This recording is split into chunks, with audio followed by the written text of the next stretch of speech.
Sebelum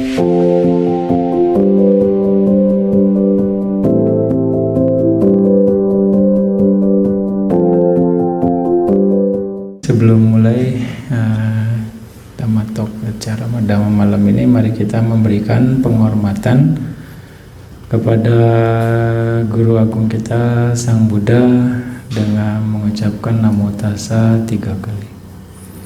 Namo Tassa Bhagavato Arahato Sama Sambuddhassa. Namo Tassa Bhagavato Arahato Sama Sambuddhassa. Namo Tassa Bhagavato Arahato Sama Sambuddhassa. Terpujilah Sang Bhagawa yang pantas dihormati, yang tercerahkan sempurna. Buddha adalah seorang arahat dan dia pantas untuk diberikan penghormatan tertinggi.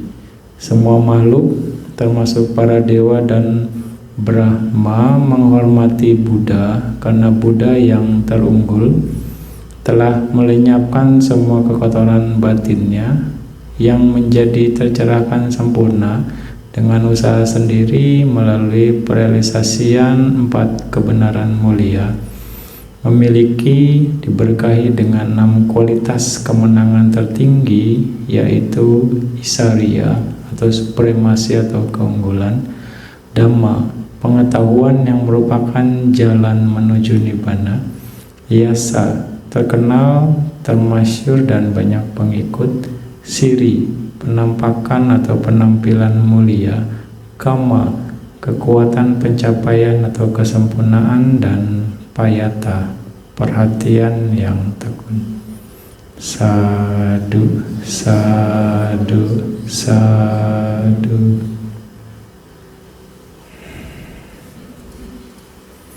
Ya, selamat malam semuanya ya. Sukihoto, salam metta. Ya, hari ini hari apa sih? Selasa ya. Selasa ya. Hari Selasa ya, tanggal 7 Mei di Wihara Dhammagiri Pupuan, Bali. Kita akan memberikan ceramah Dhamma yang diambil dari Nandiya Sutta dari Sangyutta Nikaya. Ini masih ada hubungannya dengan yang kemarin ya, untuk lebih memperjelas lagi saja. Yang Dhammatalk kemarin Bante menjelaskan tentang 4 poin ya kan, Sada, Sila, Caga, dan Panya. Itu adalah kualitas-kualitas kebajikan yang perlu kita perkuat ketika kita melakukan kebaikan. Ya, bisa diulang. Sada, Sila, Caga, dan Panya. Ya, jadi sekali lagi setiap kita bikin kebajikan ini harus kita perkuat ya. 4 hal ini karena ini akan sangat bermanfaat, dan kualitas ini Buddha menjelaskan di berbagai tempat, istilahnya di berbagai teks.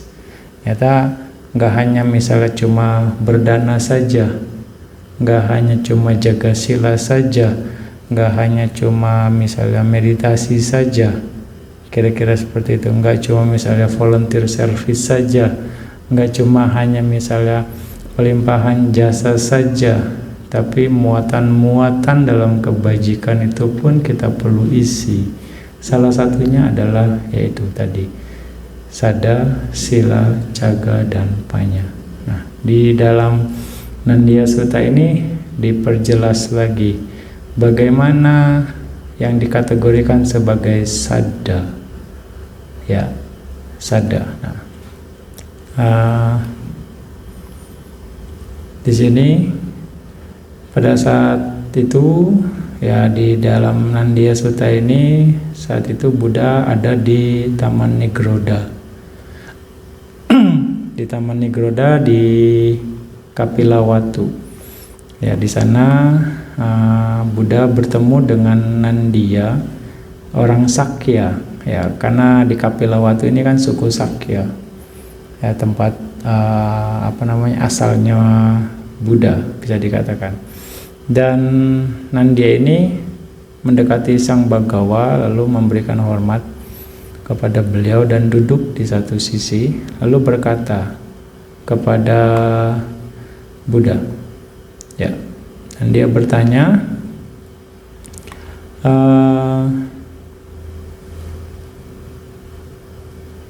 yang mulia, ketika 4 faktor memasuki arus atau yang dibilang Sotapatiyangga ini sepenuhnya tidak ada dalam diri seorang siswa mulia, apakah siswa mulia itu adalah seorang yang berdiam dengan lengah? Bisa dikatakan seperti itu. Nah, apa 4 faktor memasuki arus atau Sotapatiyangga ini? Ya. Nah, yang ternyata 4 faktor ini adalah yang tadi kita sebut, yaitu Sada, Sila, Caga, dan Panya. Ya. Nah, lalu kalau misalnya seseorang tidak ada dalam dirinya 4 faktor ini, apakah dia dibilang lengah? Bisa dikatakan seperti itu. Apakah dia lengah? Ya, atau tidak waspada, atau pamada? Bukan apamada, tapi pamada. Lalu Buddha menjelaskan lebih lanjut bahwa Nandiya, aku katakan bahwa seseorang yang dalam dirinya keempat faktor Sotapatiyangga ini tidak ada adalah orang luar atau seorang yang berada dalam kelompok duniawi, ya, putujana bisa dikatakan, ya. Jadi dalam kelompok putujana. Tetapi Nandiya dikatakan aku katakan bahwa seorang yang dalam dirinya keempat faktor memasuki arus sepenuhnya tidak ada adalah orang luar atau seorang yang berada dalam kelompok kaum duniawi. Nah, tetapi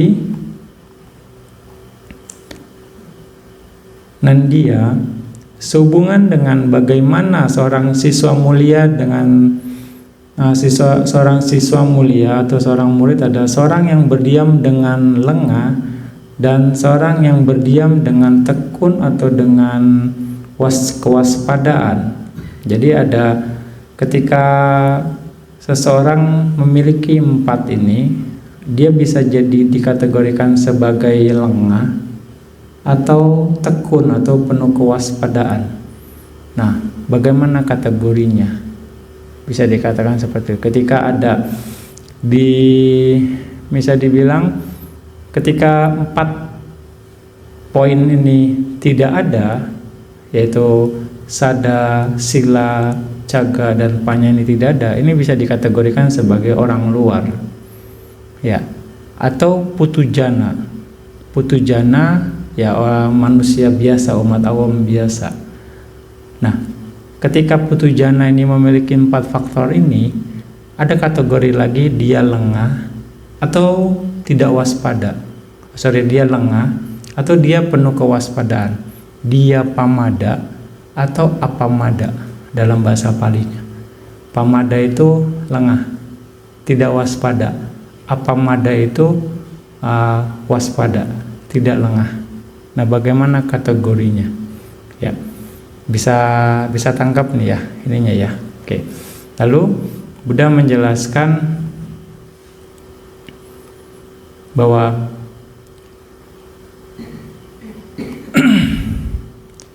ya, baik Buddha, ya, baik yang mulia. Nandia menjawab, lalu Buddha menjelaskan seperti ini. Bagaimanakah seorang yang berdiam dengan lengah? Pamada. Ya. Kalau Bante kata dalam mengambil sila kan apamadena sampadeta, selalu katakan berjuanglah dengan penuh perhatian, berjuanglah dengan penuh kesadaran atau dengan kewaspadaan. Nah, di sini apa yang dibilang dengan lengah berarti pamada.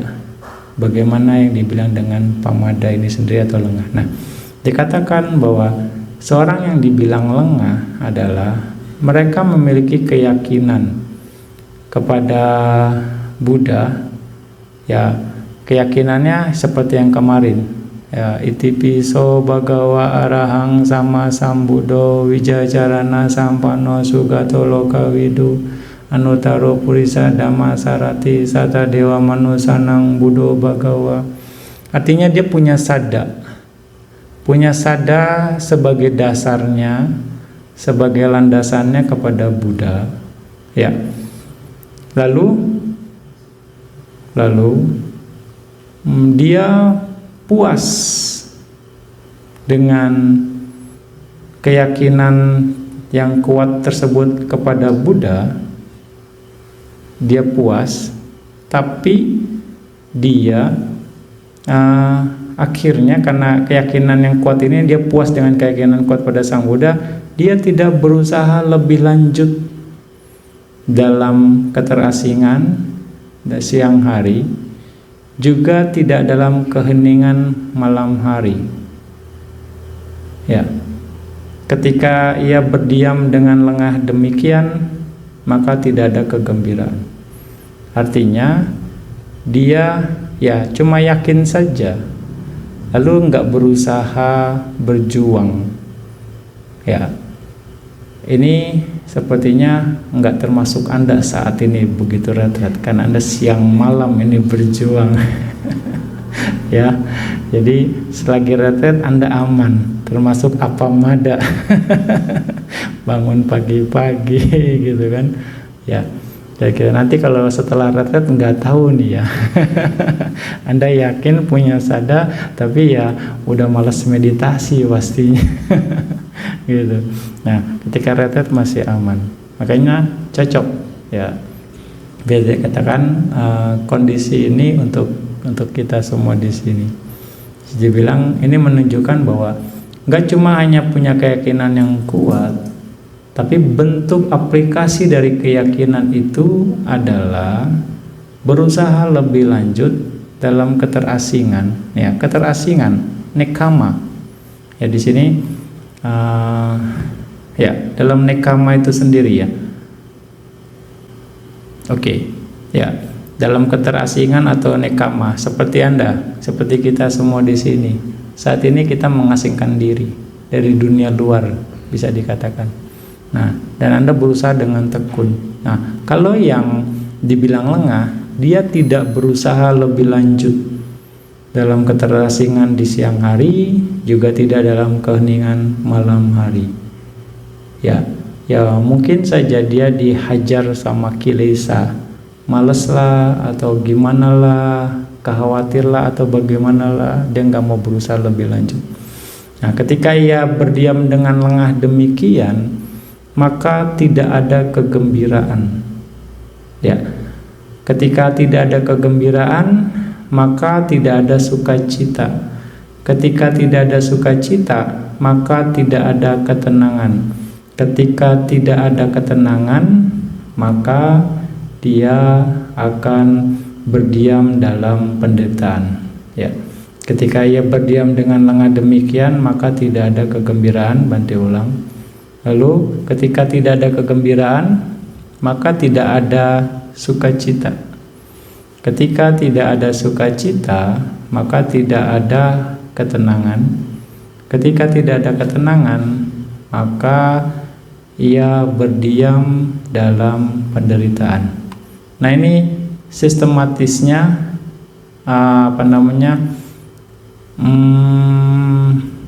satu faktor mental akan berhubungan dengan faktor mental yang lain, satu keadaan akan berhubungan dengan keadaan yang lain. Anda bisa lihat, Buddha bisa menjelaskan ini semua ya. Ketika dia lengah dalam keterasingannya, maka tidak akan muncul kegembiraan.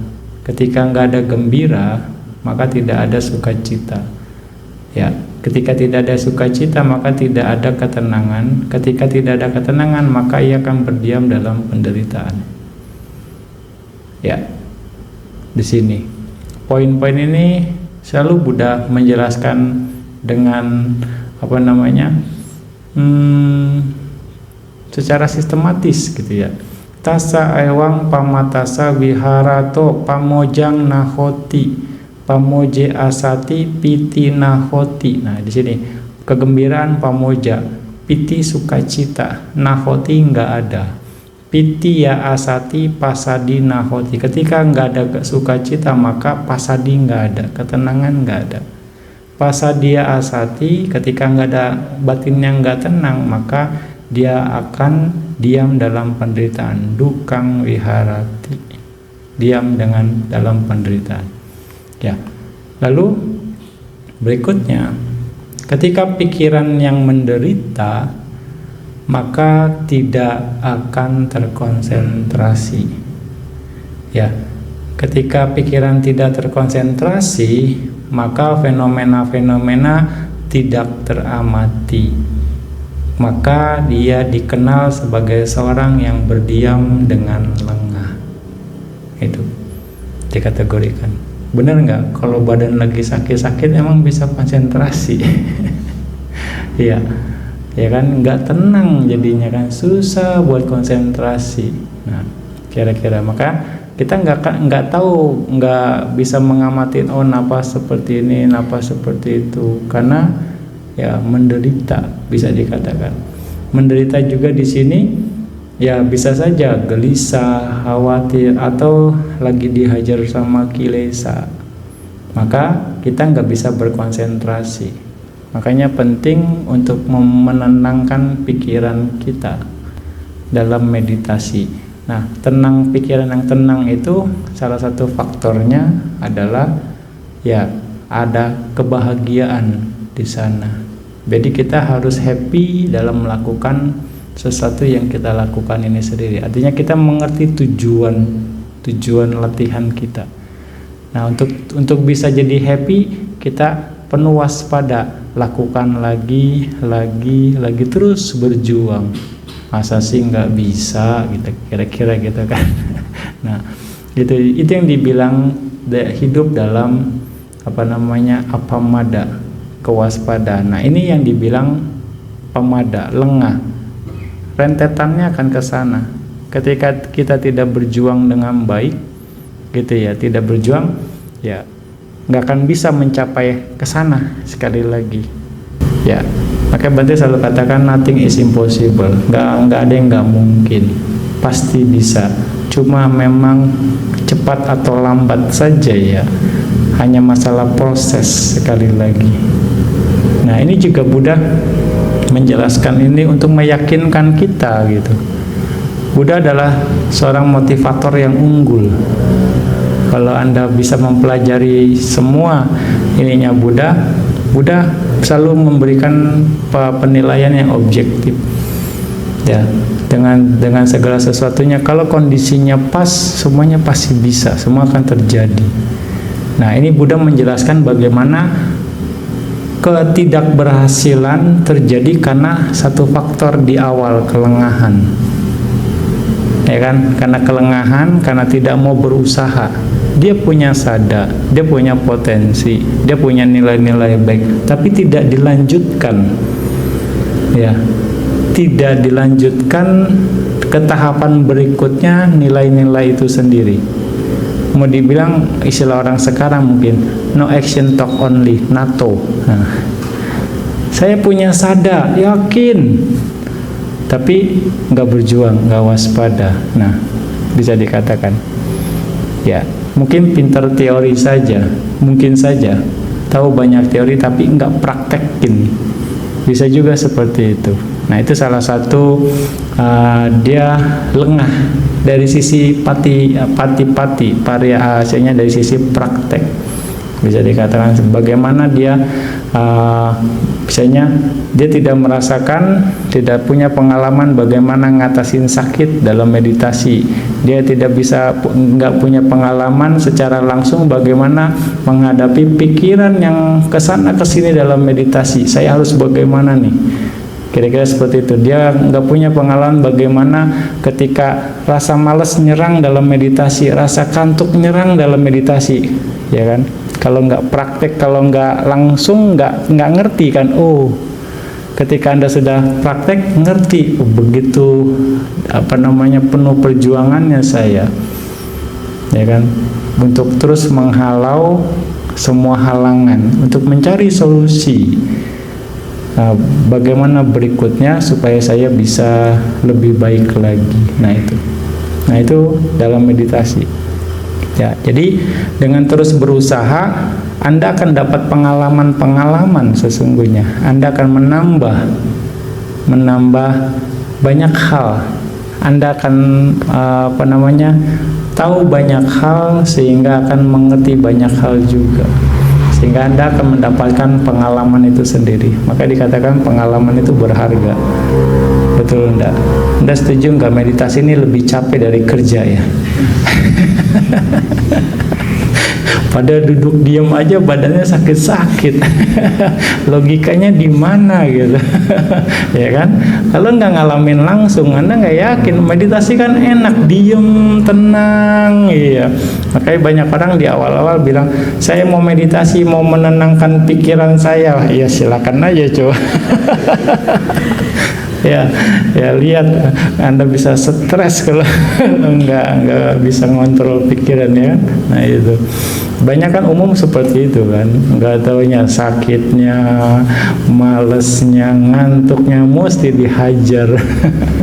Belum lemesnya gitu ya, aduh. Kalau udah lemes, udah lowbat, gimana mau konsentrasi? Udah begitu nunggu waktu lama lagi, aduh. Nah, itulah perjuangan kan.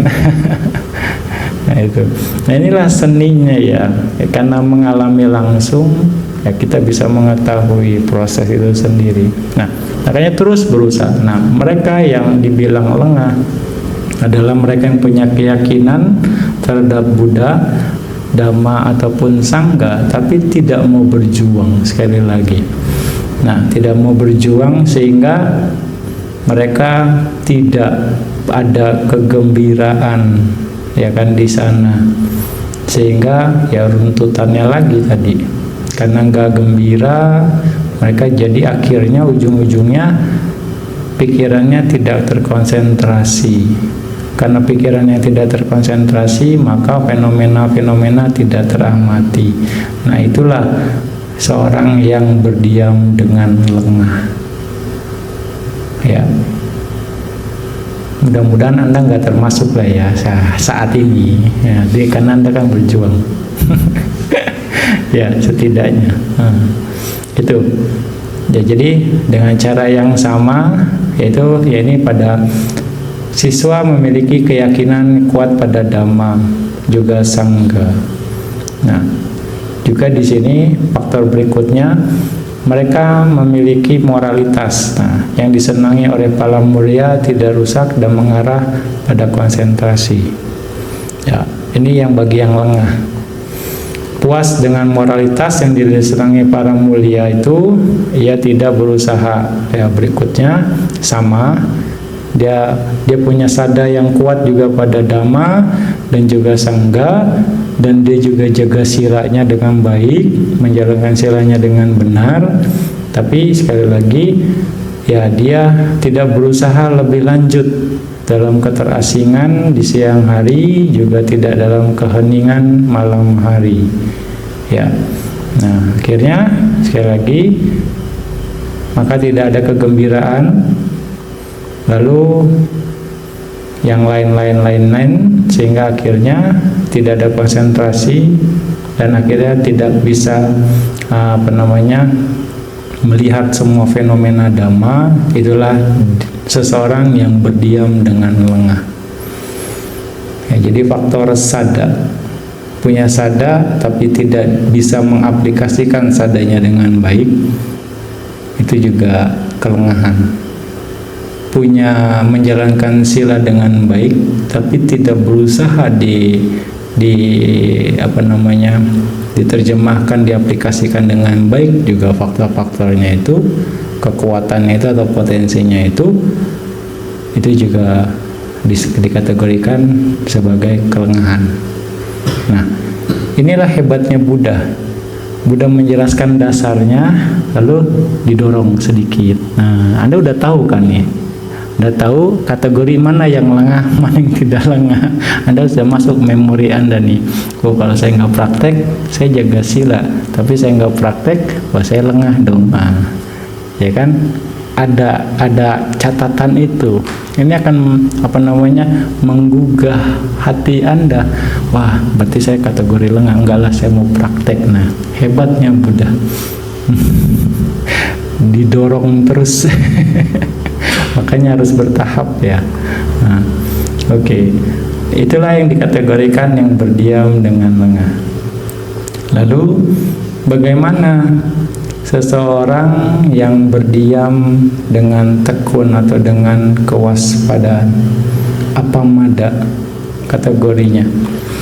Apa mada wihari hoti idanandia arya sawako bude aweca pasadena. Jadi bude aweca pasadena itu keyakinan yang kuat terhadap Buddha.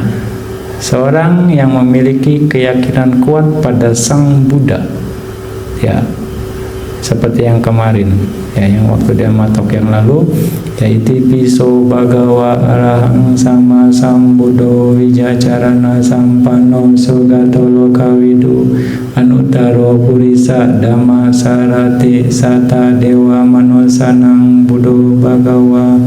Nah, dia punya keyakinan yang kuat terhadap Buddha, lalu tidak puas dengan keyakinan yang kuat kepada Buddha itu, ia berusaha lebih lanjut dalam keterasingan siang hari dan juga dalam keheningan malam hari. Ya, ia lebih lanjut dalam keterasingan siang hari dan dalam keheningan malam hari. Ya. Lalu berikutnya, ketika dia dengan tekun berdiam dengan tekun, dengan penuh kewaspadaan, demikian maka kegembiraan muncul. Ya, ketika ia gembira, maka sukacita muncul. Ya, di sini pamoja, ya, gembiranya balinya pamoja, sukacitanya di sini piti. Dikatakan di sini tasa ewang apamatasa wiharato pamojang jayati. Pamojang jayati, maka dengan kewaspadaan itu kegembiraan muncul. Pamuditasa piti jayati, ketika ia gembira maka sukacita muncul, piti jayati. Ya, berikutnya piti masa kayo pasambati, ketika pikiran yang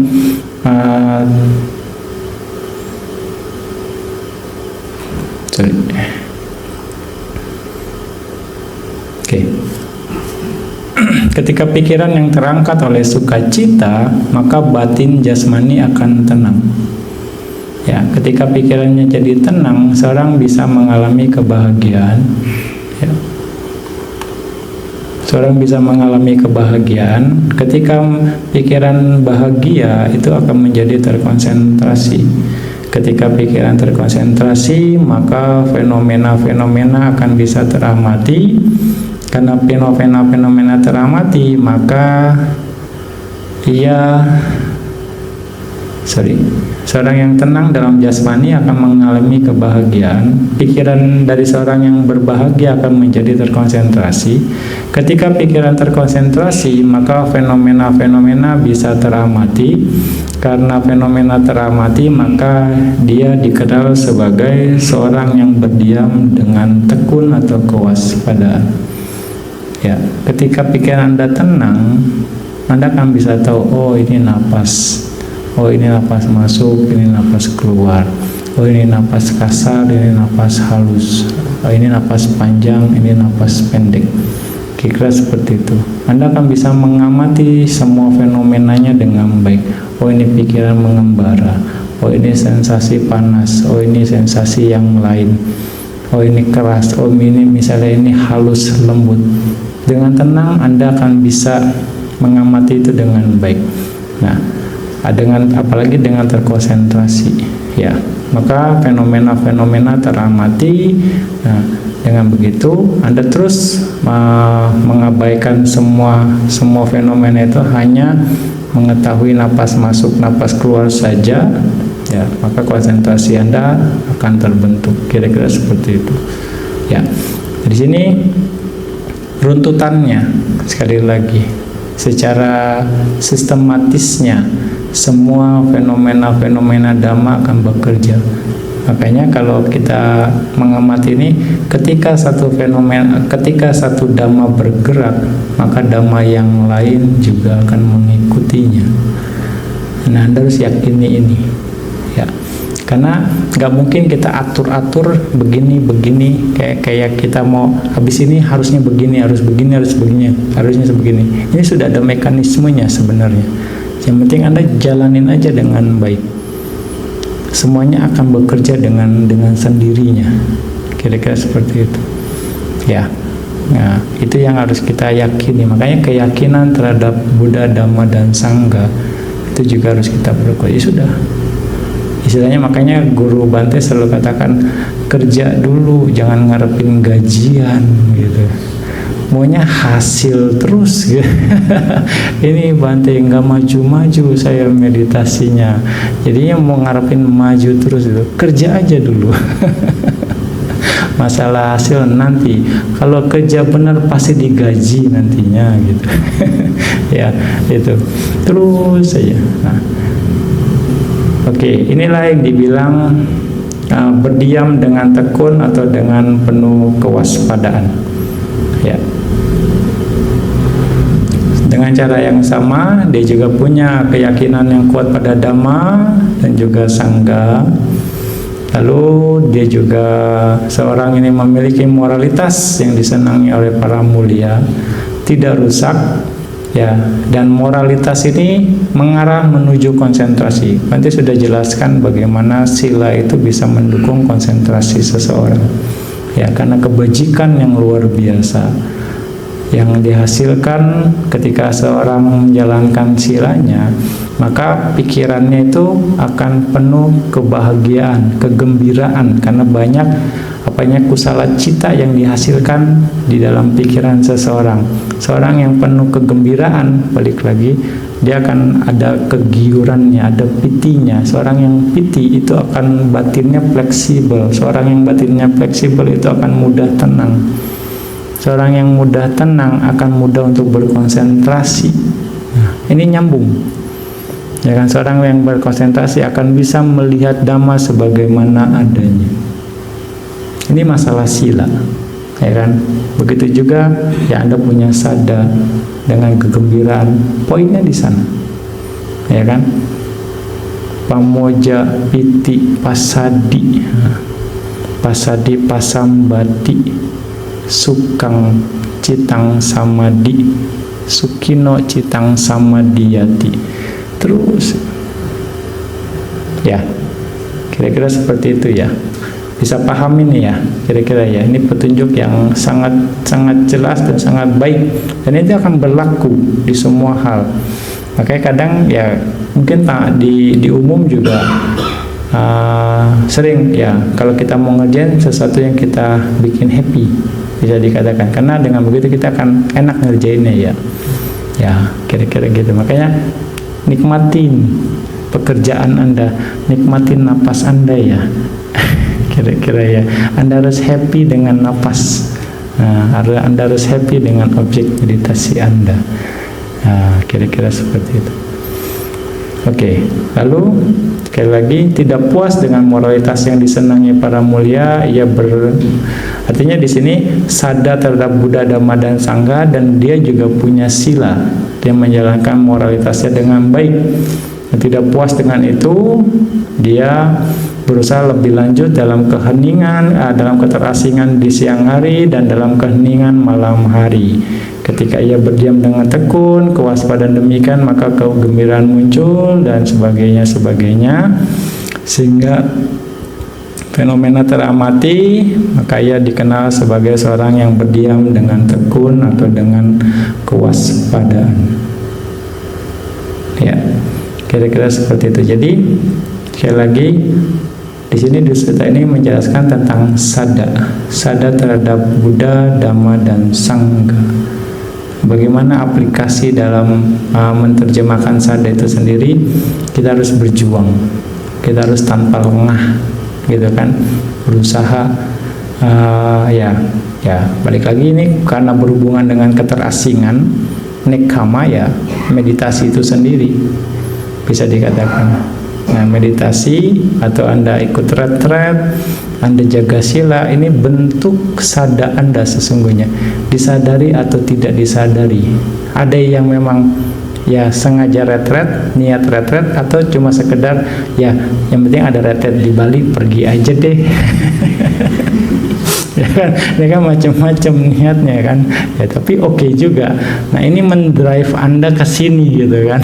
Setidaknya ini muatan potensinya berbeda, tapi setidaknya sudah ada kecenderungan ke sana, tinggal ditambah saja kualitasnya ya. Nah itu disadari atau tidak disadari ya, setidaknya Anda sudah punya potensi itu, punya sada, dan juga Anda menjalankan sila. Ya, secara garis besar ya sila Anda murni saat ini selama beberapa hari, selama retret ya, bisa dikatakan Anda enggak istilahnya ya mungkin kesempatan untuk melanggarnya kecil. Ya mungkin enggak ada sama sekali, bisa juga, bisa dikatakan. Sehingga punya potensi ya sada terhadap Buddha, Dhamma, dan Sangha, dan juga sila itu sendiri. Nah, ini potensinya. Dan Anda dalam kategori ini ya berdiam dengan tekun atau kewaspadaan atau appamada. Ya, oke. Itu yang dikategorikan bagaimana berdiam dengan lengah dan berdiam dengan tekun atau dengan penuh kewaspadaan. Ya, di situ jadi salah satu faktornya juga sada dan sila. Ya. Nah, ini berhubungan dengan sada. Berhubungan dengan sada.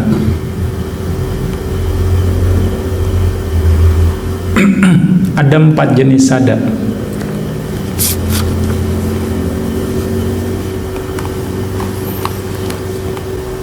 Ada 4 jenis sada secara ininya ya. Yang pertama itu agamana sada. Agamana sada, keyakinan yang jelas pada ajaran Buddha, dan ini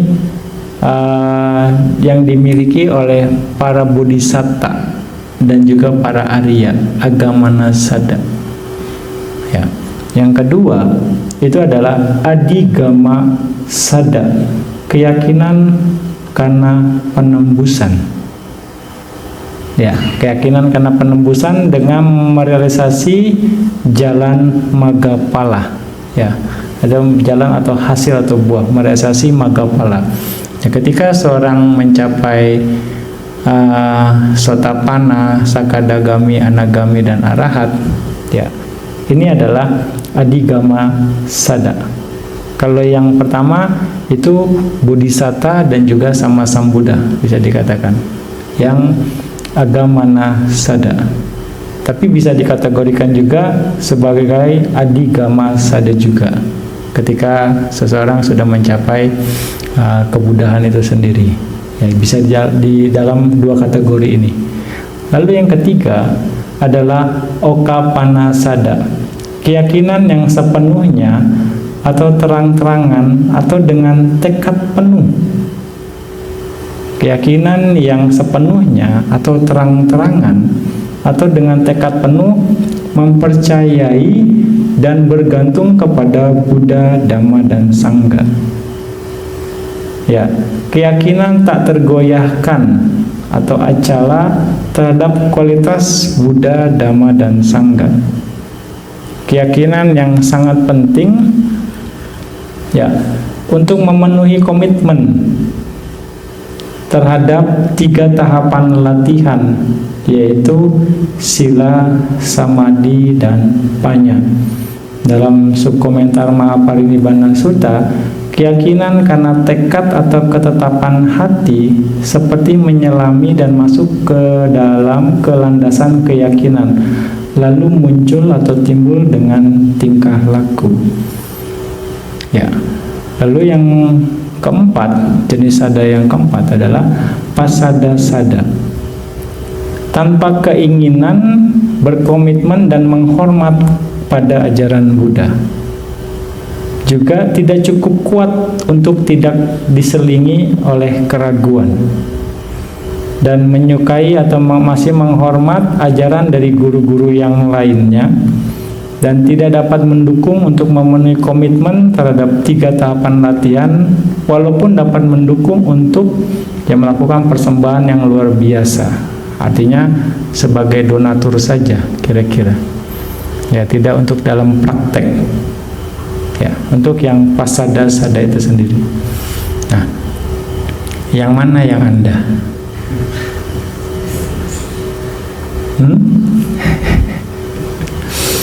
Minimal di retret ini Anda ada di Okapanasada nih.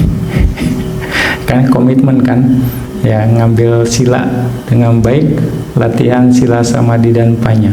Retret ini Anda punya potensi itu, ya, Okapanasada itu sendiri.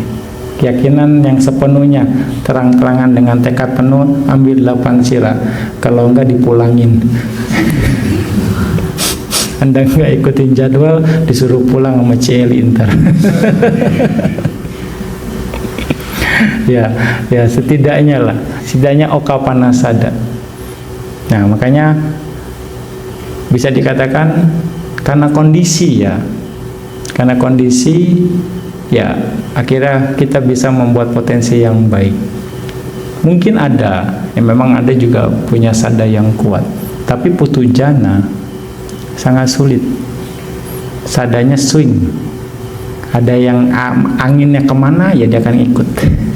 Anginnya kemana, dia akan ikut. Bisa dibilang seperti itu. Makanya yang lebih ini adalah Okapanasada, Sotapanna. Tapi Sotapanna akhirnya masuk dalam kategori Adigama Sada, tanpa goyah terhadap Buddha, Dhamma, dan Sangha. Sada, ya, sebelumnya Bante udah bahas bahwa sada adalah faktor yang penting untuk diperkuat untuk menjadi Sotapanna, minimal Sotapanna. Ya. Sekarang kalau di luaran Anda mau komitmen jaga 5 sila Anda dengan baik. Anda komitmen kalau uposata, jalanin uposata Anda dengan baik sebagai upasaka upasika. Nggak ada jawaban. Ya kan, Anda komitmen jaga jalanin praktek sila, samadhi, dan panya. Suka kelupaan. Masih suka kelupaan, oke. Ya, itu makanya, ya kan, di sini. Ya, inilah tingkatan-tingkatan sada. Tingkatan-tingkatan sada yang perlu kita ketahui, pelajari, ya. Dan yang pasada sada ini banyak sekali. Yang dibilang Buddhis KTP ini, KTP-nya doang Buddhis. Ya kan? Tapi nggak mau berkomitmen gitu kan. Nah, kira-kira seperti itu. Tanpa keinginan berkomitmen dan menghormat pada ajaran Buddha, ya kan, kita bisa lihat kualitas sada kita setelah kita mungkin puluhan tahun jadi pengikut Buddha, katanya gitu, jadi pengikut Buddha, kualitas sada kita bagaimana, ya kan? Inilah yang perlu kita improve, ya kan?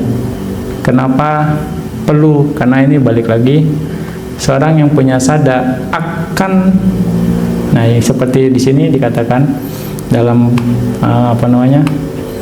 sub Mahaparinibbana Sutta, sub komentar, itu seperti menyelam, artinya sadanya ada dalam batin seseorang akan muncul dengan tingkah laku, lalu timbul dengan tingkah laku.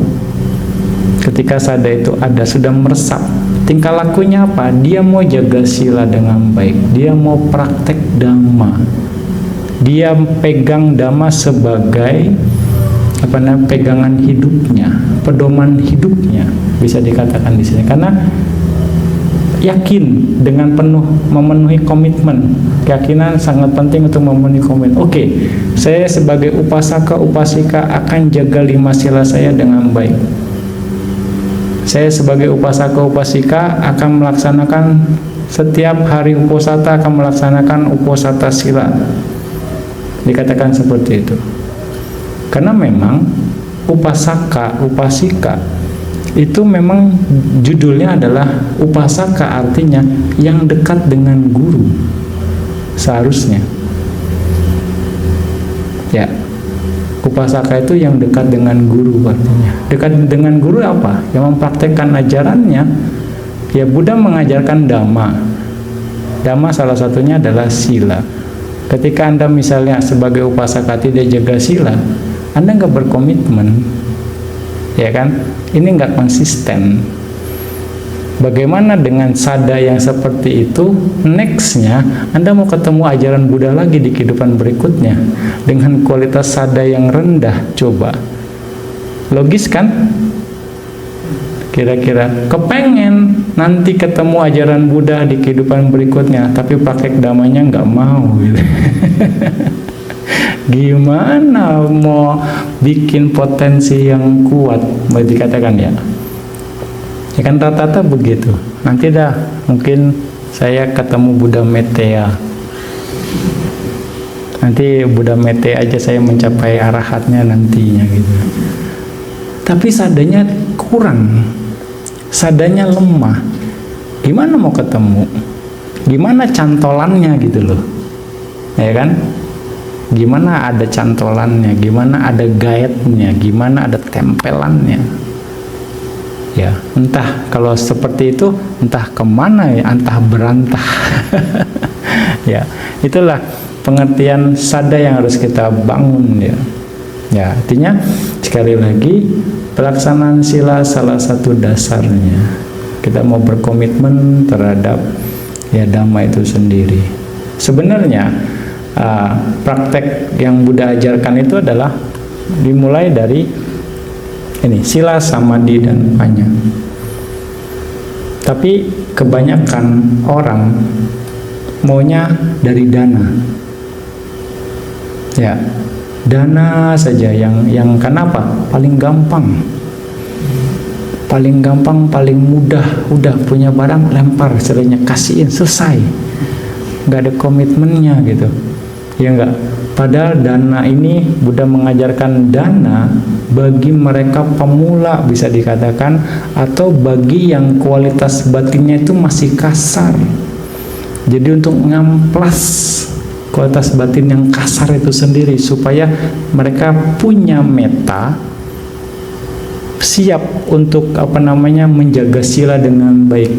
Karena untuk pelaksanaan sila perlu dasar cinta kasih, perlu dasar ya belas kasihan itu sendiri. Nah, dengan berdana diharapkan menumbuhkan rasa kebahagiaan atau rasa meta itu sendiri, karena dia bahagia ketika memberi, melihat kebahagiaan orang lain. Itu yang dipancing sesungguhnya, ya enggak? Nah, sekarang kalau logikanya, kalau kita ya umat Buddha setelah jadi umat Buddha mungkin puluhan tahun cuma senangnya dana doang, berarti kemajuannya nggak signifikan, ya enggak?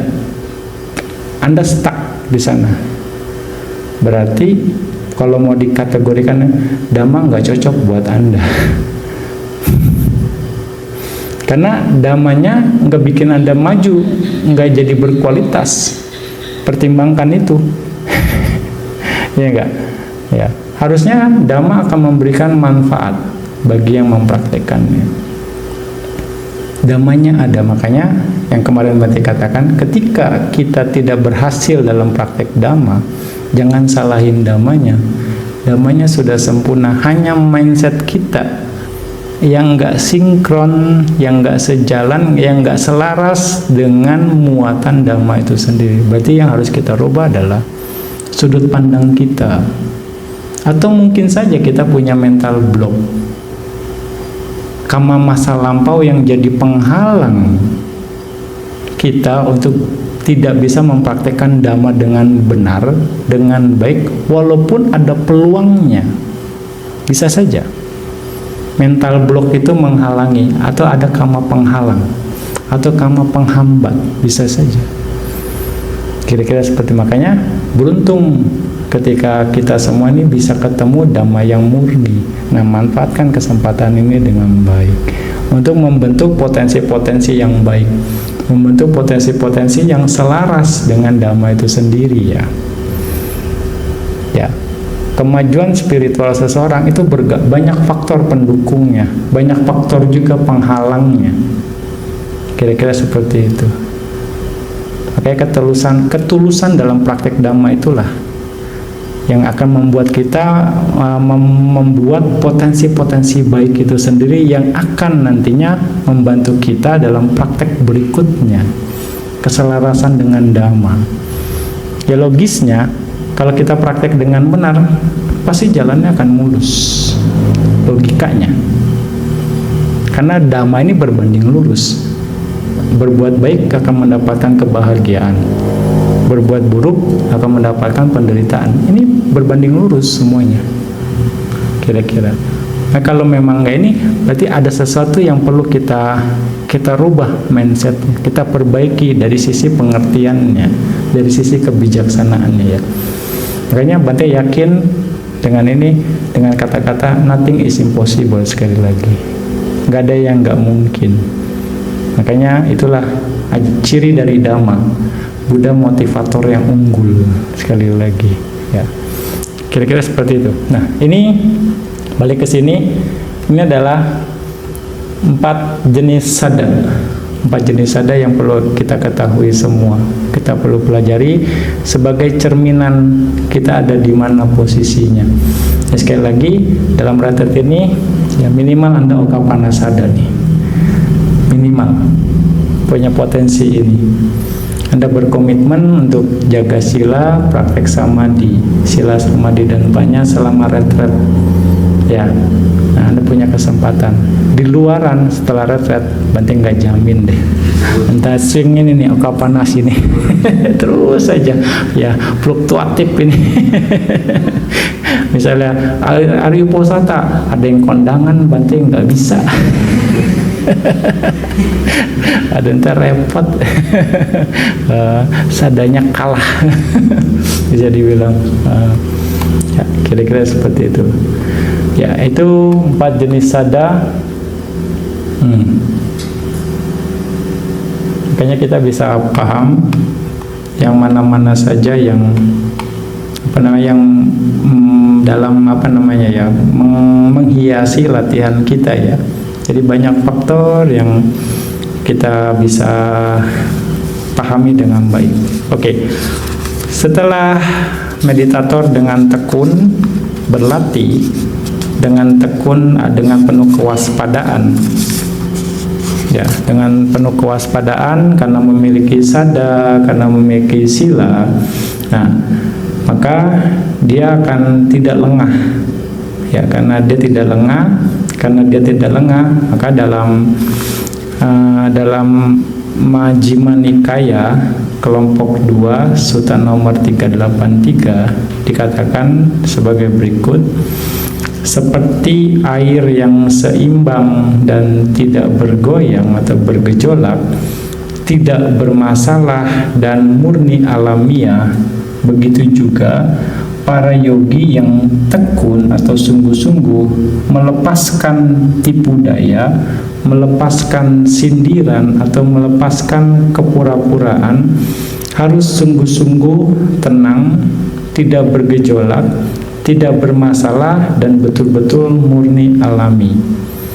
Lalu seperti air yang tenang dan sejuk alami, begitu juga para yogi yang tekun atau sungguh-sungguh karena rasa belas kasihannya pada semua makhluk dan mengharapkan untuk kesejahteraan mereka, harus memiliki kesabaran, cinta kasih, dan kasih sayang. Seperti air membuat yang tidak murni menjadi murni, begitu juga para yogi yang tekun atau sungguh-sungguh, baik itu di desa atau di hutan, harus di setiap keadaan menjadi orang yang tanpa pelanggaran dan tidak ada alasan untuk ditegur oleh gurunya. Nah, seperti air yang dicari oleh setiap orang, begitu juga para yogi yang tekun atau sungguh-sungguh memiliki sedikit keinginan, puas diri, tersendiri, dan menyepi dalam meditasi, dan harus seseorang yang diinginkan atau diidam-idamkan oleh seluruh dunia. Ya, kalau misalnya mungkin Anda lagi meditasi di luar, banyak tamu, wah, enak sekali itu ya, meditasi damai. Mungkin turis-turis yang lihat, wah, semangat, padahal dalamnya lagi bergejolak gitu. Ya kan, ngelihatnya kan bagus di foto-foto, padahal nggak tahu aja dalamnya. Nah itulah makanya, tapi oke lah, orang akan, wah, Anda jadi inspirasi buat mereka. Wow, kayaknya boleh juga nanti saya meditasi juga deh. Ya, kira-kira seperti itu ya. Oke, seperti air yang tidak mencelakakan atau menyusahkan orang, begitu juga para yogi yang tekun atau sungguh-sungguh harus tidak melakukan kesalahan atau kejahatan melalui tindakan jasmani, ucapan, dan pikiran yang membuat perselisihan, pertengkaran, pertikaian, menelantarkan atau mengabaikan meditasi, dan menjadi tidak suka. Nah, ini adalah yang diharapkan. Tapi setidaknya Anda sudah mengarah ke sana. Nah, yang di sini yang poin yang menariknya, seperti air yang tenang dan sejuk alami, begitu juga para yogi yang tekun sungguh-sungguh karena rasa belas kasihannya pada semua makhluk dan mengharapkan untuk kesejahteraan mereka, harus memiliki kesabaran, cinta kasih, dan kasih sayang. Apa yang Anda lakukan di sini, ini adalah untuk manfaat banyak pihak. Ya kan? Ya, banyak pihak di sini, mereka-mereka yang telah mensupport kegiatan ini dengan baik, sehingga kita bisa berlatih dengan baik di sini. Ya, nah, kita bisa berlatih dengan nyaman selama beberapa hari ini sampai beberapa hari ke depan. Itu karena yaitu support mereka, dan karena out of compassion mereka telah mensupport, ya seperti itu. Itu akan memberikan manfaat yang besar, karena nggak gampang mendukung orang yang mau duduk diam meditasi selama 10 hari. Itu nggak gampang ketemu kondisi ini gitu, tidak melakukan kejahatan, nggak gampang, ya kan. Nggak semua bisa punya kesempatan, dan mereka yang mengerti ini akan mendukung karena berbeda muatannya, bisa dikatakan. Mendukung orang yang berlatih dhamma, yang mempraktekkan dhamma, dengan mendukung orang yang tidak praktek dhamma atau tidak ya di luaran sana, muatannya akan berbeda sekali lagi. Nah, dengan memaksimalkan itu, maka kita bermanfaat. keberadaan kita bermanfaat untuk mereka, untuk kebaikan mereka. Makanya untuk kesejahteraan mereka, makanya sekali lagi Anda harus punya kesabaran dan punya meta juga dengan kasih sayang itu sendiri. Bisa dikatakan seperti itu. Terus saja, yaudah jalanin saja day by day. Jangan menghitung hari tapinya ya. Jangan menghitung hari. Oke. Ya. Itu jadinya sekali lagi karena ketekunan, maka itu bisa terjadi semuanya. Sekali lagi. Nah, inilah indahnya Dhamma ya. Oke. Jadi faktor sada, sila, caga, dan panya itu memegang peranan penting dalam kebajikan-kebajikan yang kita lakukan. Ya, Anda sudah juga tahu bagaimana tingkatan-tingkatan sada itu sendiri. Nah, berarti lebih lanjut dalam Bala Sutta, berarti menjelaskan tentang ada 4 faktor. Di sini dalam Anguttara Nikaya dikatakan ada 4 kekuatan. Ya, apa 4 kekuatan ini? Yaitu Panya Balang, Wirya Balang, Anawaja Balang, dan Sangga Balang, Sanggaha Balang. Kekuatan kebijaksanaan, ya, kekuatan kebijaksanaan, kekuatan kegigihan atau wirya, jadi bisa dibilang kekuatan ketanpacelaan atau anawaja balang, dan kekuatan memelihara hubungan baik, sanggaha balang. Ya. Jadi kekuatan kebijaksanaan, kekuatan kegigihan, kekuatan ketanpacelaan, dan kekuatan memelihara hubungan baik. Nah, lalu Bante mau menjelaskan tentang apa itu kekuatan kebijaksanaan atau panya balang. Ya, biar Anda juga bisa paham. Yang dibilang panya itu yang seperti apa sih? Referensinya gimana? Gitu ya. Panya balang, kekuatan kebijaksanaan. Ya, di sini seseorang menurut sutta ini, panya, seorang telah melihat dengan jelas dan dengan kebijaksanaannya. Seorang telah melihat dengan jelas dan dengan kebijaksanaannya mengeksplorasi kualitas-kualitas yang tidak bermanfaat dan dikenali sebagai tidak bermanfaat. Oke. Jadi kita harus tahu, mengetahui dengan jelas, ini tidak bermanfaat dan harus dikenali sebagai tidak bermanfaat. Lalu yang bermanfaat dikenali sebagai yang bermanfaat, yang tercela dikenali dengan tercela, dikenali sebagai tercela.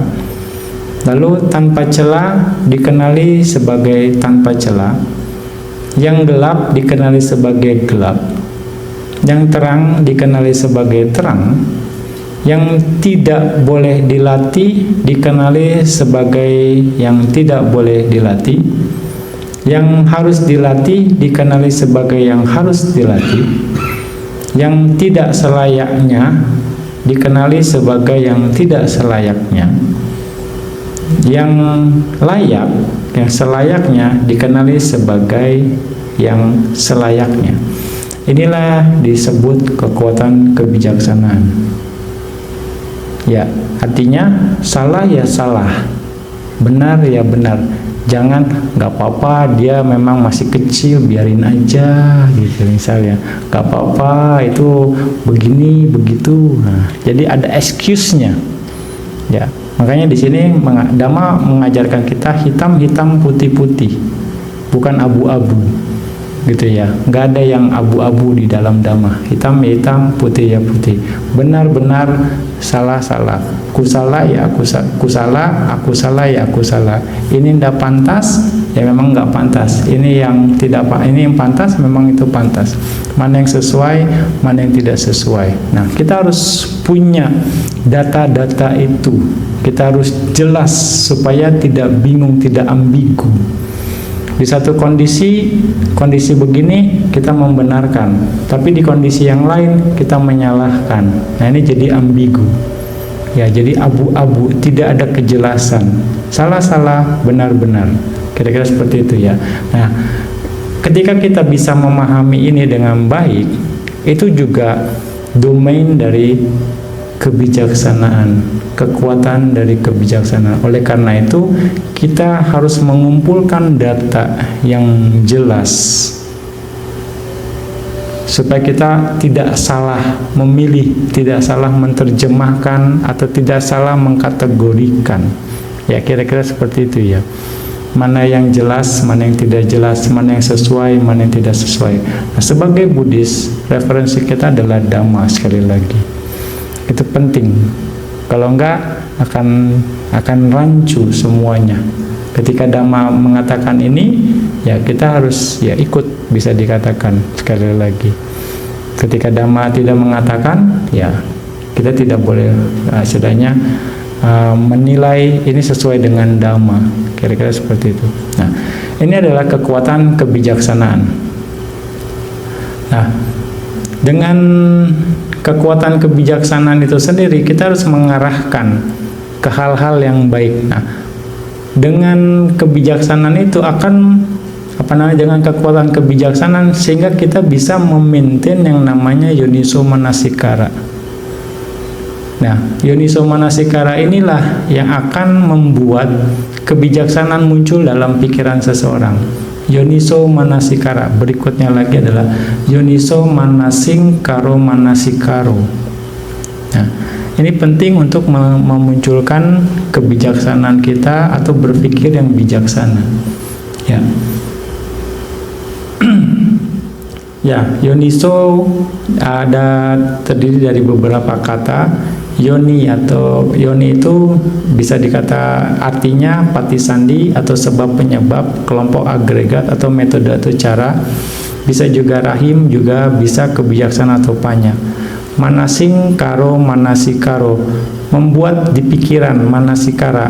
Manasi di pikiran, kara membuat. Jadi yoniso manasikara ini membuat kebijaksanaan muncul di pikiran, atau merenung dengan bijaksana, atau perhatian bijaksana. Ketika kita punya potensi kebijaksanaan itu, kita akan bisa membuat yoniso manasikara ini terus muncul, karena kita tahu mana yang baik. Ya, jadi kita hanya mengarahkan ke hal-hal yang baik. Nah, ketika hanya mengarahkan ke hal yang baik, inilah fungsi dari yoniso manasikara itu sendiri. Membuat kebijaksanaan muncul di pikiran, merenung dengan bijaksana, atau kita berperhatian yang bijaksana. Nah, yoniso manasikara hanya ada di kusala cita saja. Di pikiran yang baik, kusala cita. Ketika kita melakukan kusala, pasti ada yoniso manasikara. Kira-kira seperti itu ya. Makanya penting juga data-data itu supaya kita terus bisa mengarahkan yoniso manasikara dalam apapun aktivitas kita. Mau dibilang positive thinking ini, berpikiran positif untuk tidak membebani diri kita, tidak membebani, aduh kok saya bodoh sekali ya. Udah tahu kita lagi gagal, kita blame, kita bodoh. Berarti kan kita sedang menekan diri sendiri kan. Harusnya oh iya ya, coba lagi deh. Gitu, ayo nggak apa-apa deh, masih ada kesempatan lain. Kita kan berusaha untuk positive thinking, saya akan berusaha lagi. Kita sedang yang menolong diri sendiri sebenarnya. Nah, itulah berpikiran bijaksana. Kalau kita menekan, kita akan menambah beban pikiran itu sendiri. Itulah fungsi yoniso manasikara. Ya enggak? Berperhatian yang bijaksana.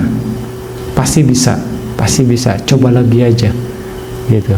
Coba lagi. Nah, itu dari kebijaksanaan dengan dengan cara yang lain, bisa dibilang muatan yang lain, membuat kebijaksanaan muncul di pikiran.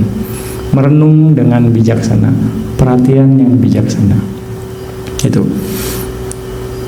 Jadi kekuatan kebijaksanaan juga perlu kita bangun sekali lagi, karena itu salah satu dari 4 faktor yang penting.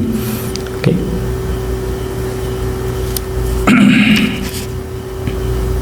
Nah, kebijaksanaan seseorang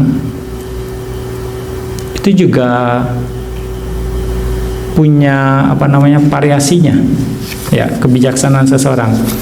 Nah, di dalam Awakuja Sutta dalam Anguttara Nikaya dikatakan bahwa ada 3 jenis kebijaksanaan. Ada 3 jenis kebijaksanaan.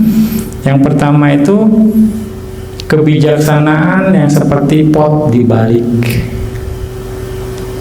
Kebijaksanaan seperti pot dibalik. Ini artinya orang yang memiliki kebijaksanaan seperti pot dibalik tidak memiliki kebijaksanaan yang mampu merenung. Yang mampu merenung meski tanpa putus selalu pergi ke tempat biku untuk mempelajari awal, pertengahan, dan akhir dari Dhamma. Dia tidak mampu karena tidak punya panya. Ini dikategorikan sebagai kebijaksanaan seperti pot dibalik. Jadi mau bantenya kasih semua tipitaka, nggak ngerti, gitu. Artinya mungkin juga seperti yang Buddha katakan dalam Dhammapada, seperti sendok sayur. Sendok sayur tidak bisa merasakan rasa sayurnya, tapi dia nyelup, dia masuk ke dalam kuah sayur itu sendiri, diaduk-aduk gitu sampai ke dalam-dalamnya gitu, tapi dia tidak merasakan rasa sayur itu sendiri. Seperti itu, ya, itu. Nah, kebijaksanaan yang kedua adalah kebijaksanaan seperti orang yang memeluk pot di dadanya. Jadi seperti didekap di dada. Lebih baik dari kebijaksanaan seperti pot yang dibalik. Ya, Anda bisa bayangkan orang memeluk pot di dadanya seperti itu, tapi sambil duduk, kira-kira seperti itu. Nah, ini lebih baik dibandingkan orang yang potnya dibalik. Karena dikatakan sini, orang ini selalu pergi ke tempat biku setelah mempelajari arti Dhamma di awal, pertengahan, dan di akhir. Di tempat duduknya dia mengerti. Jadi, tetapi pada saat berdiri dan tidak mengerti Dhamma tersebut lagi karena lupa apa yang sudah dipelajarinya. Begitu dengar Dhamma talk, oh iya gitu ya Bante, iya. Begitu bangun lupa lagi. Nah, itu seperti kebiasaan seperti orang yang memegang pot di dadanya seperti itu. Ya, kira-kira seperti itu. Kayaknya banyak kategori itu ya. Ngerti on the spot saja. Jadi seperti orang yang kalau duduk mendekap sesuatu di dada, kalau dia lupa pas berdiri yang ada di dekapannya akan jatuh. Jadi ya, dia lagi pegang, oke. Masih bisa jagain potnya. Begitu dia lupa, dia bangun, pecahlah itu pot, jatuh. Kira-kira seperti itu. Nah, dia mengerti saat duduk mendengarkan Dhamma, tapi karena tidak ingat atau tidak punya sati, tidak menjalankan dalam kehidupan sehari-hari. Nah, ini masih lebih baik tidak menjalankan dalam kehidupan sehari-hari. Jangankan itu, keluar pintu aja lupa gitu ya. Itu lebih parah.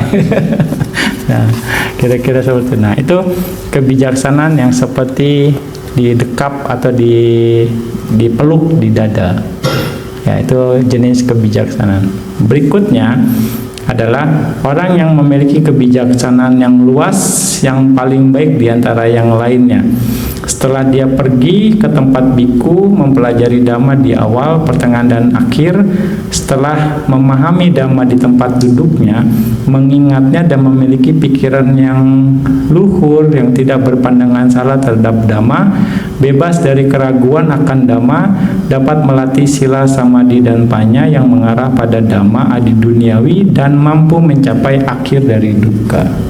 Nah, artinya dia memegang dengan baik potnya itu, dia bawa-bawa, kira-kira seperti itu. Dia maksudnya waktu duduk atau berdiri, dia memeluknya dengan baik. Ya, nah itu adalah orang yang memiliki kebijaksanaan yang luas. Makanya kita jangan heran ketika dalam lingkungan wihara itu sendiri beragam ya tingkat kebijaksanaan seseorang ya. Jadi kita tidak bisa mengeneralisir, kok orang dia sering ke wihara tapi kelakuannya kok begitu ya.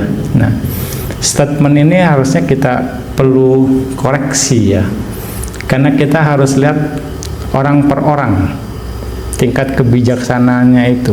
Sekali lagi, kita nggak bisa menjamin sampai sejauh mana tingkat kebijaksanaan orang itu bermain, sampai sejauh mana kualitas kebijaksanaannya itu. Karena itu akan menjadi shock buat kita juga.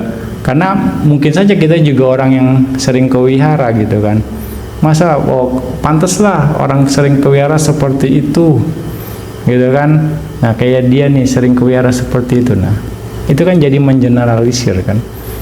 Ada standar orang akan berbeda sekali lagi ya. Nah itu sekali lagi kita harus lihat case by case. Case by case, kita juga harus pahami bagaimana orang tersebut. Sekali lagi, jangan salah menilai ya, kira-kira seperti itu. Karena sekali lagi tingkatan kebijaksanaan seseorang berbeda-beda. Ini akan mempengaruhi tingkah lakunya, tindak tanduknya, atau ya mau dibilang perilakunya akan dipengaruhi oleh tingkat kebijaksanaannya juga. Ya, kira-kira seperti itu. Nah, itu Bante menjelaskan tentang panya itu sendiri ya. Oke, sekali lagi, sedikit lagi. Tanggung dalam Pathakama Sutta juga dikatakan bahwa 4 hal yang sering didambakan, yaitu kekayaan, ketenaran, dan juga usia panjang, juga pencapaian kehidupan selanjutnya yang baik atau nibbana. Ya, ini semua kepengen, betul enggak? Pengen kaya, terkenal, umur panjang, mati masuk surga. Ini yang ini enggak, pencapaian kehidupan yang baik, ya pencapaian nibbana, ya kan? Nah, 4 hal yang sering didambakan. Nah, ini ada di dalam Pathakama Sutta.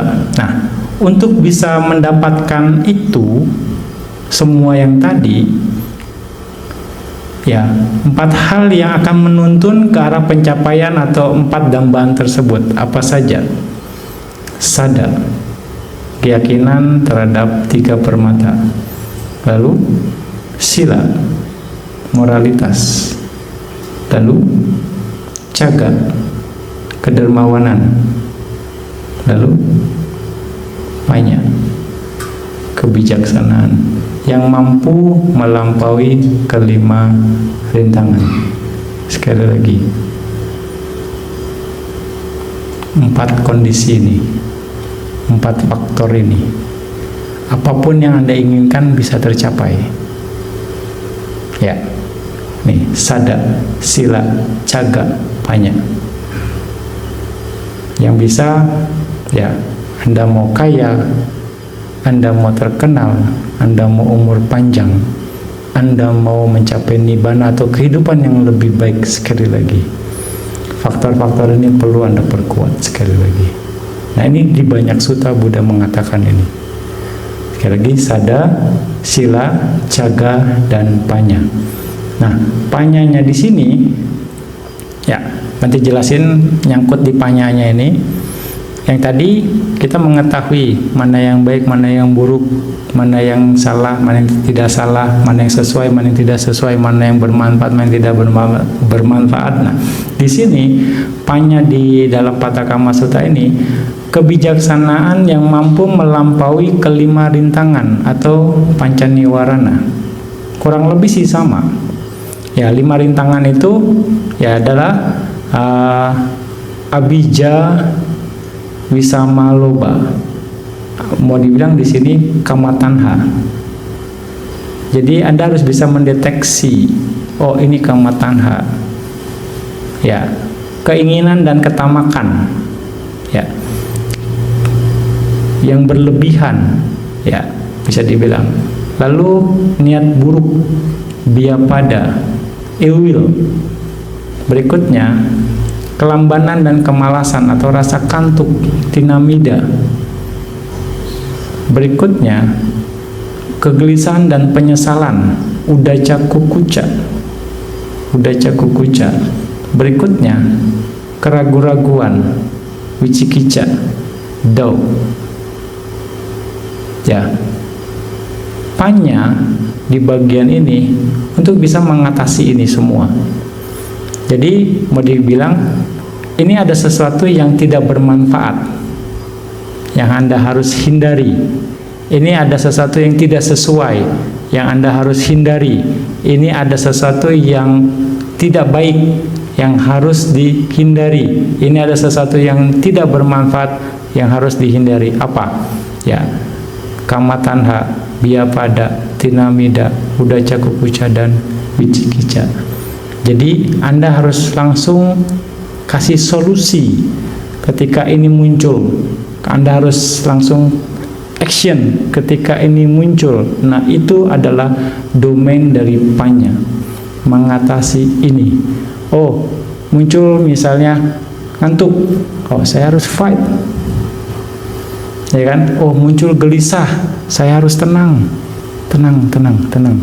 Misalnya, oh ragu, enggak masalah. Yang penting saya masih ada di masih terus mengamati objek meditasi saya. Ngapain saya ragu? Anda langsung fight di sana. Ya, itu adalah domainnya, bagian dari Panya. Berarti Panya kita bekerja untuk mencari solusi bagaimana mengatasi masalah-masalah ini. Karena dalam meditasi ya, masalahnya cuma ini saja bisa dikatakan, tapi variasinya banyak. Ini akan dihajar sana sini bisa dikatakan, ya, bervariasi. Kira-kira seperti itu. Nah, jadi di Panya di sini adalah untuk mengatasi 5 rintangan itu sendiri. 5 rintangan atau niwarana ini adalah semua merupakan akusala. Ya, jadi kalau kita terlena, kita bisa bikin akusala. Makanya langsung kasih solusi. Langsung tenang, tidak bergejolak atau bagaimana. Ya, itu yang harus kita lakukan. Terus latih. Artinya di sini dengan kalau kita bisa mengatasi ini, artinya Panya kita bisa berkembang. Ya, Panya kita akan bisa berkembang karena kita terbiasa. Oh, ya seperti ini. Kita mendeteksi. Ini pun pendeteksian ini bisa dikatakan ada hubungannya atau ada korelasinya dengan sati, dengan mindfulness. Karena kita mengingat mana yang baik, mana yang tidak baik juga. Bagaimana mengingat bagaimana Panya itu bekerja itu juga. Makanya ini kompleks sekali sebenarnya. Ya, mekanismenya ya, tapi nggak semudah yang kita bayangkan. Tapi ya sudah, jalanin saja. Jangan dipikirin, jangan dianalisa bagaimana nih Panya, bagaimana nih sada, bagaimana pusing Anda. Ya. Karena nggak akan sinkron mekanismenya. Udah jalanin saja dengan tenang, ya. Just go. Kira-kira seperti itu. Ya, terus ya. Ya, itulah panya. Jadi Bante mau menjelaskan tentang panya itu sendiri, banyak ininya, ruang lingkup yang bisa kita pahami ya. Jadi bukan hanya mencapai sesuatu, ini itu bagian dari panya. Tidak, Anda bisa mengetahui mana yang bermanfaat, tidak bermanfaat, dan mengatasinya juga itu tugasnya panya. Ya kan? Makanya kalau misalnya Anda membiarkan sesuatu yang tidak baik, artinya terus ada, berarti panya kita nggak berkembang kan? Panya kita stuck di sana, ya kan? Karena apa? Mungkin dihajar sama tinamida, mungkin dihajar sama keraguan. Jadi keraguan itu yang dominan, bisa dikatakan, ya kan? Ada sesuatu yang tidak beres, memang harus dibereskan.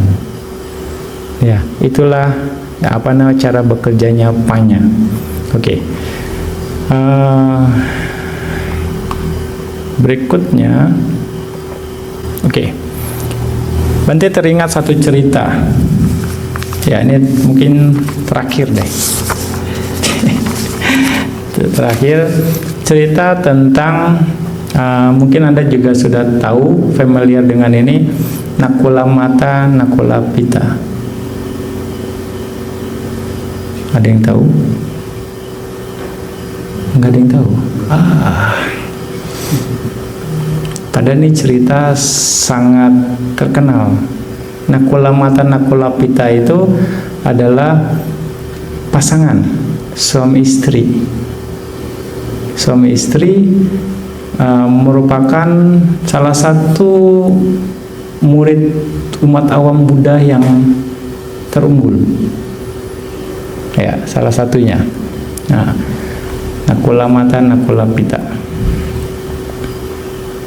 Nah. Jadi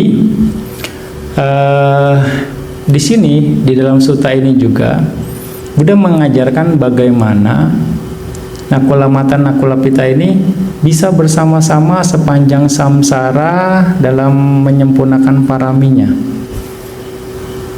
Kira-kira seperti itu. Oke. Jadi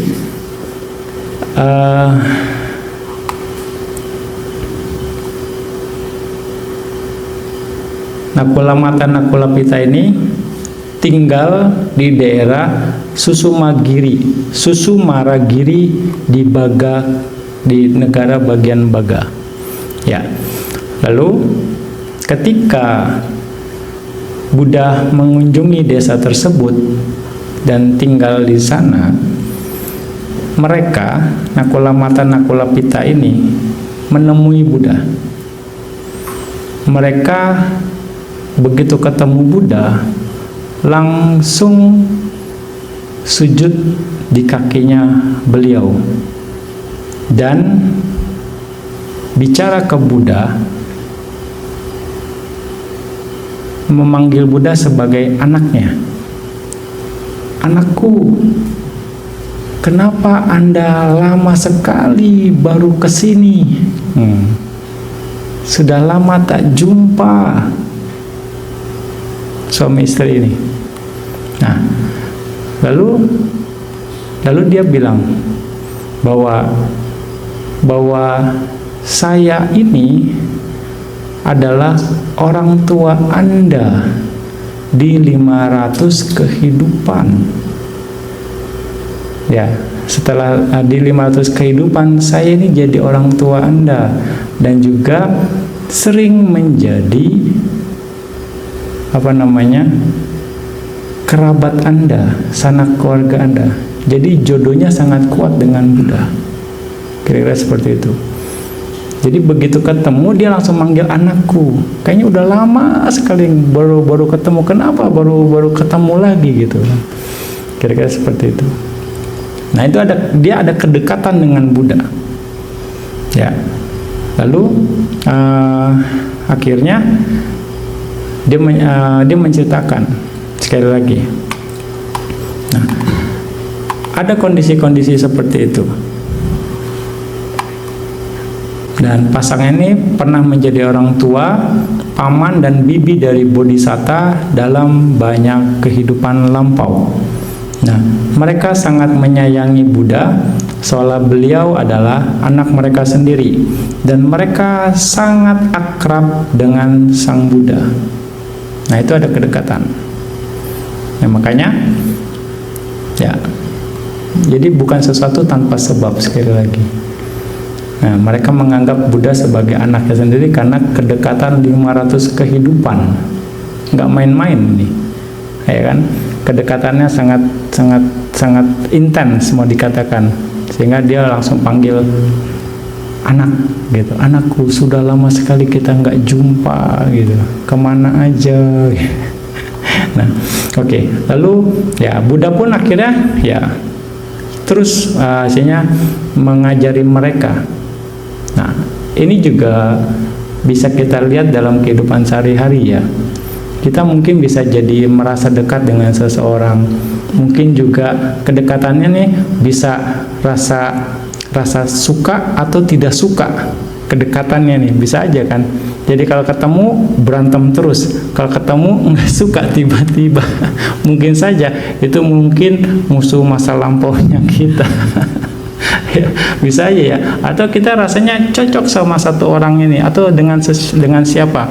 Nah, ya mungkin saja ada hubungan masa lampau yang chemistry-nya nyambung lagi.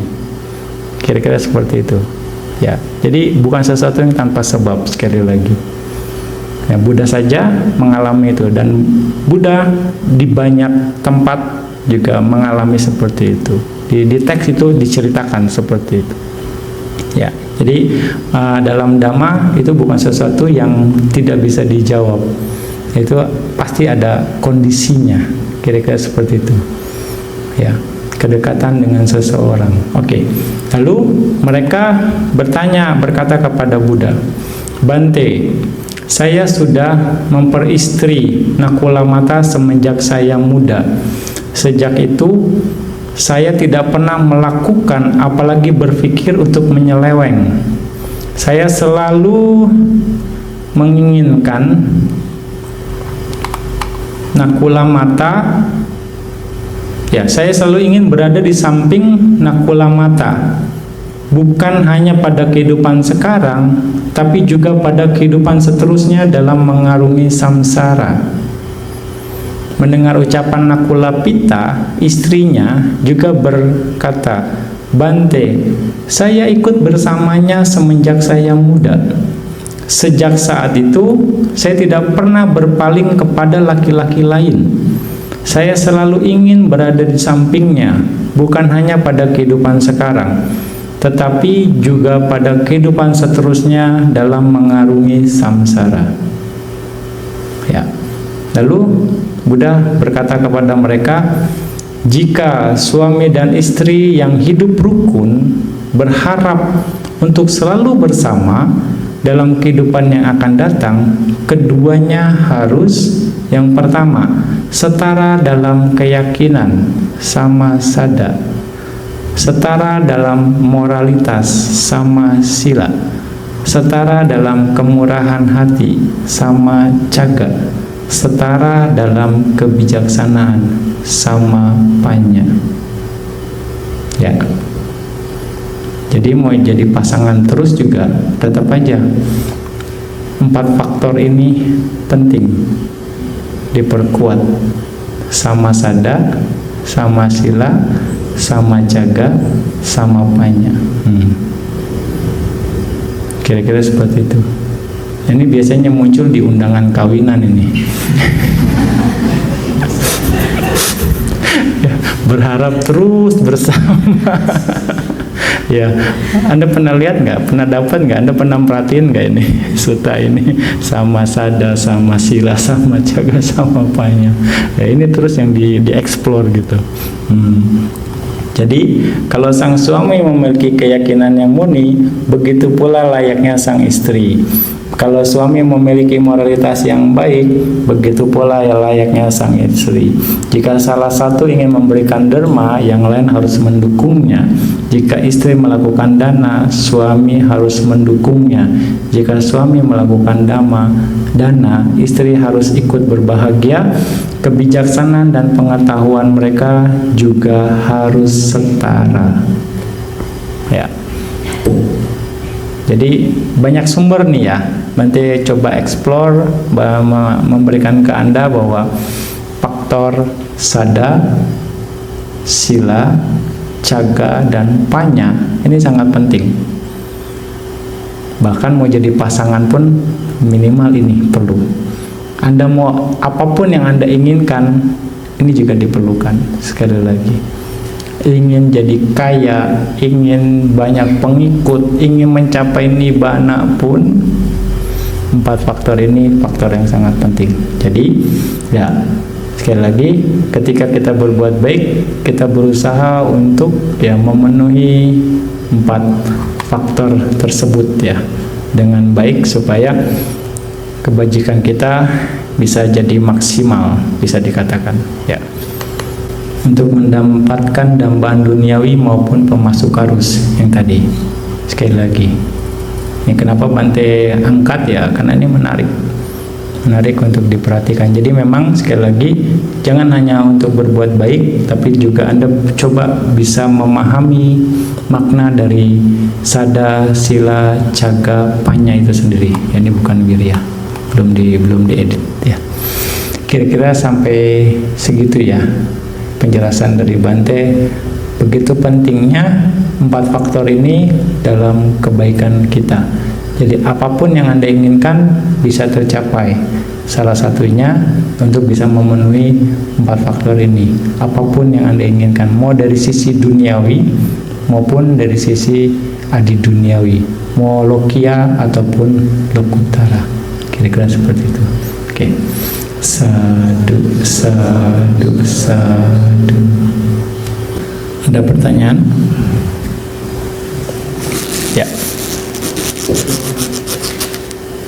Bante, makanya yang rintangan batin tadi kan Ya. ada 5 ya. Ya.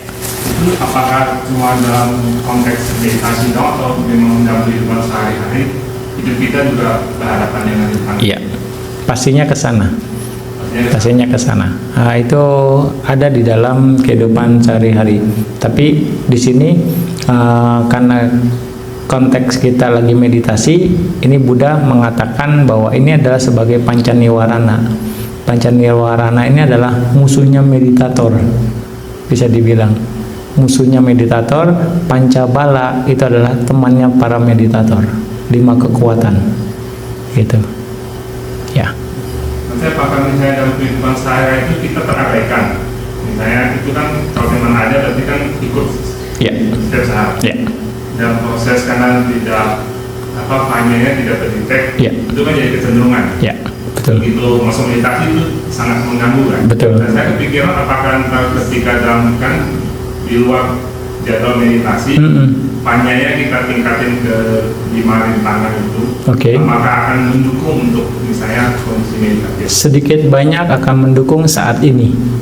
Sedikit banyak, setidaknya ketika Anda terkendali dengan yoniso manasikara, artinya kan terkendali nih. Nah, di sana itu akan meringankan usaha sekarang. Tapi potensi di masa lampau kan ada. Anda jangan lupa juga, kita punya potensi dari masa lampau selama di samsara ini, yang bisa saja kapan saja dia bisa masuk. Tapi saat ini kita terkendali yoniso manasikara itu sendiri. Jadi bagaimana Anda bisa terkendali itu sendiri, itu tugas kita saat ini. Terkendali dalam berbagai sisi, terkendali dalam berbagai aspek. Nah, makanya perlu latihan, perlu yoniso manasikara, misalnya seperti makan. Kenapa dalam waktu makan perlu ada perenungan? Ya kan, makan makanan ini dan makanan bukan untuk kesenangan, bukan untuk kecantikan atau untuk mengemukkan badan. Tujuannya ke sana, tapi untuk menjaga tubuh ini. Ya kan? Tapi kalau dalam kehidupan sehari-hari, makanan enak nih. Ya kan? Apalagi makanan yang Anda suka. Ya, Anda mau kemana pun Anda bisa kejar. Kayaknya di sana ininya enak nih, lari ke sana. Berarti kan Anda makan untuk kesenangan kan, bukan untuk kebutuhan. Nah, itu. Nah, di situ yang harus Anda kendalikan, bahwa kita makan hanya untuk kebutuhan saja, bukan untuk ke sana. Jadi makanan apapun ya saya akan makan tujuannya ke sana, kira-kira seperti itu. Nah itu pengendalian itu, cara-cara itu yang kita lakukan dalam sehari-hari. Artinya gini juga, kita tidak boleh membatasi langsung. Kalau membatasi langsung, mental kita kadang nggak siap, psikologis kita nggak siap, nanti akan tertekan kitanya. Yang lebih tepat, lebih baik kendalikan saja. Terus Anda belajar mengendalikan, ya, nanti lama-lama kita akan jadi siap. Kira-kira seperti itu. Ya. Oke, silakan. Yang tadi yang pemahaman tentang banyak Ya. Ya. Nah, ketika seseorang terlahir atau membawa karma seperti itu, berarti apapun dilakukan dia tidak akan bisa menyelesaikan apa namanya Samsara ini. Betul. Jadi dia tidak akan ngerti, seperti sendok sayur lah. Makanya di dalam Dhammapada itu dikatakan seperti sendok sayur yang masuk ke makanan yang paling enak sekalipun, dia nggak akan ngerasain rasanya sayuran yang enak itu. Padahal dia udah nyemplung lah di sayur tersebut gitu. Jadi apapun pembahasan Dhamma, sedetail apapun, dia nggak akan ngerti. Kayak gitu. Kira-kira makanya kita yang harus belajar untuk membuka diri ya. Istilahnya lebih, mau dibilang apa ya? Dia memiliki potensi baik lah supaya banyak kita berkembang. Tapi untuk kondisi kesana pun kadang yang tadi Bante bilang, kadang ada mental block yang membuat kita nggak berkembang. Ada kama penghalang yang membuat kebijaksanaan kita nggak matang. Nah itu bisa bermain dari masa lampau. Tapi ketika kita sadari itu sekarang, kita bangun aja potensinya. Ya, membangun kecenderungan itu. Kira-kira begitu ya. Kira-kira. Oke.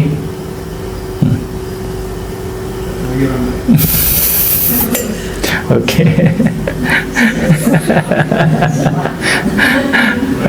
Mungkin pertanyaan terakhir lah ya, udah. Silakan. ya Bante, mengenai Uposatha Siddha. Itu untuk Siddha ke-7 sama ke-8-nya itu maksudnya kalau untuk dijalankan sehari-hari itu batasan seperti apa? Kalau yang ke-7 itu kan ada wangian itu masih tahu ya, tapi ada hiburan sama tontonan ya. Nah itu untuk kita orang kerja, rumah tangga itu batasan seperti apa? Jadi bikin video untuk keperluan kerja atau misalnya ada waktunya perlu temenin klien pergi nonton, apakah itu sila itu di hari itu ambil 1 jam sebelum mulai nonton dilepasin? Setelah nonton ambil lagi silanya kan? Ya itu tricky banget itu. Ya begitupun bisa dikatakan bisa juga. Artinya, tapi pelaksanaan sila Anda dikalahkan oleh keadaan. Artinya itu menunjukkan sadanya yang kurang kuat. Karena keadaan tertentu kita harus membuang latihan sila itu sendiri. Ya, menjadi lebih rendah lagi bisa dikatakan. Nah, sebaiknya sih kalau memang sada kita kuat ketika hari Uposatha ya sudah. Kita yang aman-aman saja. Kalaupun mau, mungkin kita schedule aja besoknya lagi atau bagaimana. Mungkin ya. Karena itu akan mempengaruhi kualitas sada. Ketika sadanya murni, kualitas kebajikan yang kita hasilkan juga akan lebih baik. Kira-kira seperti itu. Ya, nah batasannya untuk yang Naca Gita Wadita Wisuka Dasana itu sebenarnya untuk mengendalikan kesenangan indera. Kesenangan indera kita yang dikendalikan, loba, keserakahan. Nah, misalnya Anda pakai parfum, pakai yang lain kan sebenarnya bukan untuk apa-apa, hanya untuk senang atau supaya wangi, supaya orang puji kita atau bagaimana. Hanya sebatas itu. Tapi kalau tujuannya untuk kesehatan itu lain hal. Misalnya Anda bau badan, misalnya nih ya, ada seorang yang bau badan, pakai parfum itu boleh. Itu tidak pelanggaran. Ya itu bisa kalau memang sudah baunya tidak tahan. Secara ini itu diperbolehkan. Ya. Nah, misalnya itu. Terus kalau tujuannya hanya untuk kecantikan, nah supaya apalah gitu, supaya mungkin kalau wanita nih skincare supaya nggak belang gitu, kalau belang jadi nggak cantik, nah itu nggak boleh. Gitu ya. Tapi kalau untuk kesehatan dia pakai untuk karena iritasi ya, karena jadi perih gitu, kalau nggak dipakai jadi perih kulitnya, itu bisa karena alasan kesehatan, kira-kira seperti itu. Nah, bagian pertunjukan pun sama. Jadi untuk memenuhi meredakan kesenangan indera itu sendiri. Kira-kira gitu. Itu yang batasan yang sila ketujuh. Ya. Yang kedelapannya kan Ucasayana, Mahasayana, itu pun juga. Jadi untuk kesenangan indera saja. Ukuran ranjangnya antara 30 cm sampai 50 cm kakinya, bukan tempat tidurnya ya, kakinya saja gitu. Jadi ukuran tinggi kaki. Kalau ranjang atau kasurnya nggak masalah, mau 2 lapis, mau dua begini pun oke. Tapi ukuran kakinya. Kaki itu dari lantai sampai kakinya aja. Ranjangnya nggak dihitung. Itu yang dikategorikan Ucasayana, Mahasayana, dan kategori tidak mewah. Tapi kalau sekarang spring bed itu rasanya barang umum ya, bukan barang mewah lagi ya. Nah, jadi ya nggak masuk kategori barang mewah kalau spring bed sekarang. Ya, kira-kira gitu. Oke. Ya, rasanya cukup ya untuk malam ini. Udah 9:30. Oke. Tidak terasa. Oke, kita pelimpahan jasa, kita baca Imaya Dhammano Dhamma Patipatiya sama-sama ya. Imaya Dhammano Dhamma Patipatiya Buddham pujemi. Imaya Dhammano Dhamma Patipatiya Dhammam pujemi. Imaya Dhammano Dhamma Patipatiya Sangham pujemi. Ada imaya patipatiya jati jara byadi maranama parimuce sami. Idame punya masawa kayang wahang hotu. Idame punya nibbana sapacayo hotu. Mama punya bagan sabasatanam bajemi.